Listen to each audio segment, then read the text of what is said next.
Саламатсыздарбы? Менин атым Эрмек Исмаилов. Кесибим боюнча мен жалпы хирург жана ургенттик терапевт болуп иштейм.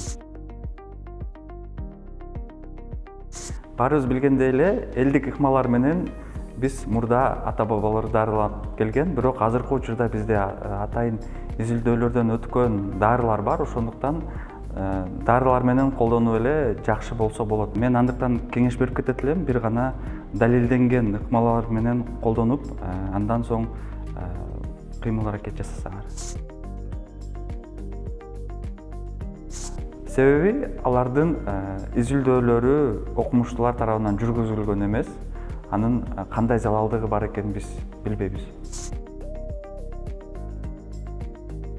Албетте, акыркы убакта элдик медицина менен дарыланган жарандардын саны көбөйүүдө, себеби биздин жарандарыбыз дарыгерлерге ишенүүсү азайып баратат, андан соң маалымат жоктугунан болду. Ошонун аргасыздан элдерибиз интернет аркылуу дарыланганга мажбур болушту. Google аркылуу өзүңүзгө диагноз койсоңуз болот, бирок менимче өзүңүзгө ашыкча диагноз коюп алышыңыз мүмкүн. Ошондуктан биринчи иретте Google'га барбай эле дарыгерге барсаңыз туура деп ойлойм. Вакцина тууралуу эң чоң уламыштардын бирөөсү бул вакцинаны алгандан кийин кандайдыр бир организмге залал келтирет. Бул туура эмес, себеби азыркы учурда вакцинанын жардамы менен биз көптөгөн оорулардын алдын алып атабыз. Оорулардын алдын алуунун ыкмалары бул ден соолугубузга кам көрүү, туура тамактануу, физикалык активдүүлүк жана уйку. Кеминде 8-9 саат.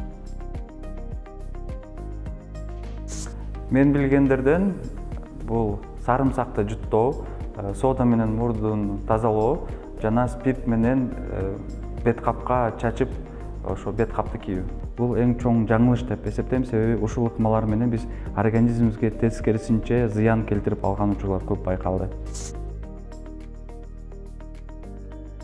Албетте, пиязды колдонуу иммундук системаны көтөрөт деген сөздөр байыртадан бизге келип жатат. Бирок менимче пиязды колдонуу туура эмес, себеби жана жогоруда айтып кеткен физикалык активдүүлүк, уйку жана туура тамактан ошол жетиштүү болот.